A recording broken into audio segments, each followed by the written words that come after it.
That's the sound of the world-renowned classical pianist and DC native, Thomas Pandolfi. He's been called an exciting and exceptional virtuoso, and he's here today on The Sound.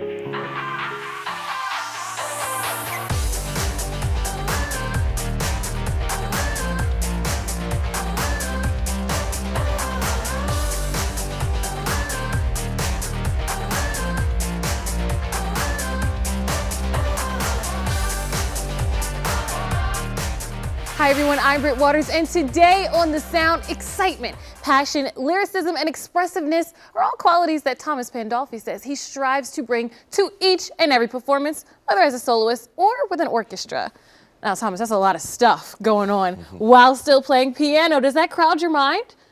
No, the music dictates all of these emotions, and hopefully they just flow out of me from my heart into my fingers. Okay, so what do you have first for us? I'm going to play a dramatic, passionate piece by Chopin. This is the Revolutionary Etude. Okay, bring the drama.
When we come back, more with DC's own world-renowned classical pianist, Thomas Pandolfi.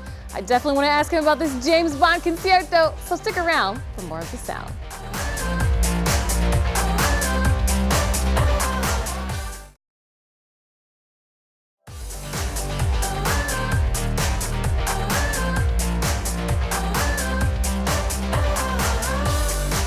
Welcome back to The Sound. I'm Britt Waters with the internationally acclaimed pianist Thomas Pandolfi, whose spectacular concerts have been earning standing ovations and rave reviews. But it all started right here in DC. How are you? I'm well. How are you? Good. So you're from DC? I am. I was one of those rare people born in DC. So yeah, you're like legit when you say it. Exactly. So where have you traveled to? Well, I've been as far afield as China and Russia, Eastern Europe, many countries throughout Western Europe, made my debut in British Columbia, Canada this past season. And I've played in every state in the US except 4. Oh my goodness. So you've been everywhere basically. Pretty much. But that's interesting that you say that, because people always say that music is an universal Absolutely, language. yes. And when you were playing, it's like, you know, everyone's so busy, but when you play, it's like it lets you daydream. Mm-hmm. Do you think people from different countries interpret your music different ways? I think as long as I convey the message from my heart, hopefully, and it comes across sincerely, not only my own emotions, but what the composer hopefully had in mind, the marriage of those two things, I think reaches across the stage lights and into the audience, no matter what someone's language is. That's true. Do you have your own story for each song that you play? Each piece has its own story that dictates the emotions, and it's not just a storyline. I mean, in other words, not every piece is programmatic, but sometimes it's the harmonic language and the style itself that dictates that. So do you ever get like emotional when you're performing? Absolutely. Wow. So you have a lot going on in your head, I'm sure, memorizing the music, memorizing this, all this, plus the emotions on top. When you mess up, how do you jump right back on key? Or you just never mess up? We'll go with that second. You just never mess up. No pressure. So how did it all get started? When did you first decide that you wanted to do music? I was 4 years old when I started to first go to the piano. Okay. And my parents played classical music in the house all the time. So every time there was a piano piece, though, I would particularly get excited. And I would run to the piano and see if I could play sounds that would match what I heard. And they tell me that I did. So I started lessons. My dad was a very accomplished amateur pianist, even though that wasn't his profession. And he started teaching me. And then when my development started to happen rapidly, you know, we found another excellent teacher. And I was with that person until I went to Juilliard. So by the time I was 10 years old, I was already playing publicly. That's amazing. Already bringing in cash for the family at 10. So were you like one of those kids you see on these TV shows who are basically like a newborn baby but can play like 4 different instruments? Were you like a kid genius? I don't know about that. But I mean, I basically, no. I mean, I tried my hand at violin and it didn't go so well. Okay. But the piano was always my passion. All right. So yeah, I became pretty accomplished at a young age, but that business of playing multi-instruments, no, that wasn't me. Acceptance letter to Juilliard. What was that like? Extremely exciting. Was that always the goal? Yes. Okay. Yeah. So you kind of followed in your footsteps with piano. Do your kids want to play? Do you want to push them to play? No. Not at all? Not at all. I mean, they've been exposed to music. Yeah. And they're certainly aware, you know, of what I do as a profession. But, you know, I think that talent comes at birth. And then once you discover that you have that, in whatever area it is, you know, it's all work and discipline after that. So they have talents in other areas. I never thought of that comes at birth. So say like if I just wanted to start playing piano tomorrow, it really wouldn't happen? Well, I mean, you could learn, you know, you Yeah. could surely learn. But as far as like, yeah, I think as far as like becoming a professional at it, it would be very rare that someone would start it at a later age. Interesting that your kids don't want to take it up, because I was thinking it's 2016 and people have video games, they have social media. Do you think it's hurting music as a whole that kids aren't interested in music as they once were? What fascinates me is that in the earlier centuries, these incredible geniuses of music had all of this here and here. There was no technology. And I'm by no means frowning upon technology, because I think it's fantastic. But it just seems remarkable to me that the creative juices were flowing at sort of at a level where that was not necessary. It just seemed to come from within. Now, of course, they're very talented performers and composers, but it's in a different way. And we sort of have to embrace the society that we live in and embrace the technology.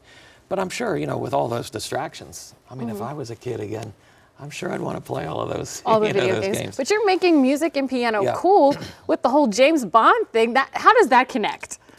The way that came about is a former manager of mine was based in the UK. And on the roster with me was a composer by the name of Simon Proctor.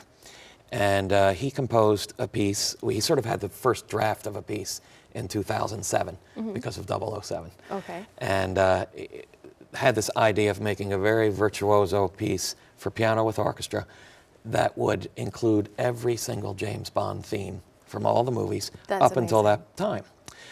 So a couple years passed, and in 2010, we did the premiere of that. I was asked to do the premiere of that in London. And since then, the piece has been done by a number of different pops orchestras in the US and also regular symphony orchestras abroad. And it's gone over extremely well.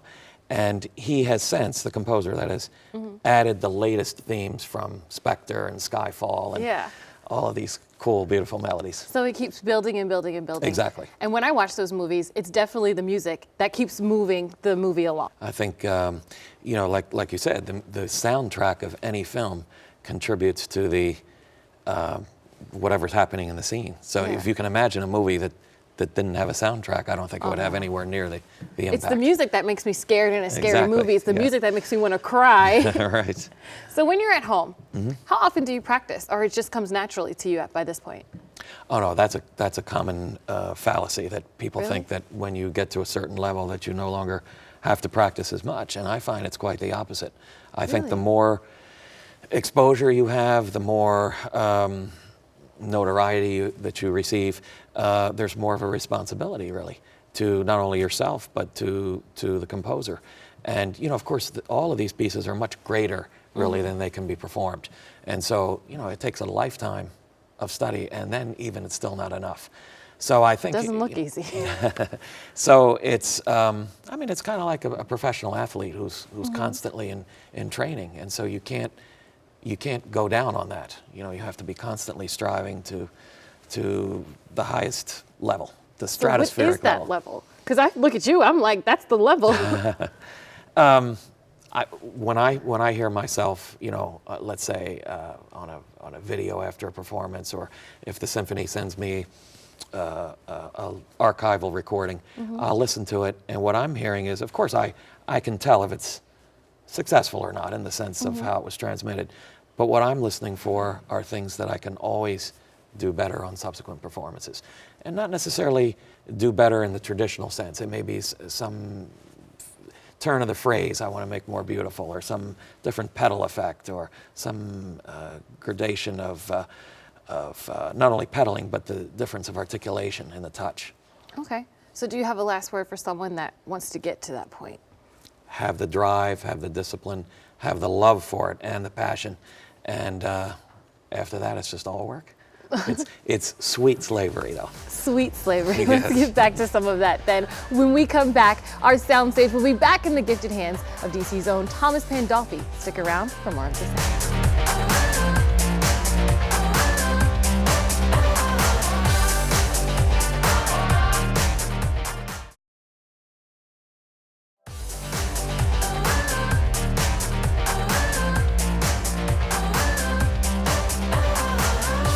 Welcome back to The Sound. Britt here with Thomas Pandolfi from Georgetown Prep to Juilliard School of Music to concert halls around the world. He's become DC's own classical superstar.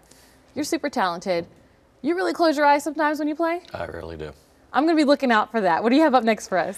Well, since we talked about James Bond in the movies, Okay. I thought I would play one of my crossover transcriptions. This is music by Andrew Lloyd Webber from Phantom of the Opera. Super exciting. Take it away.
Thanks to the amazing Thomas Pandolfi and for all of you watching. I'll see you back here on the next episode of The Sound. See ya.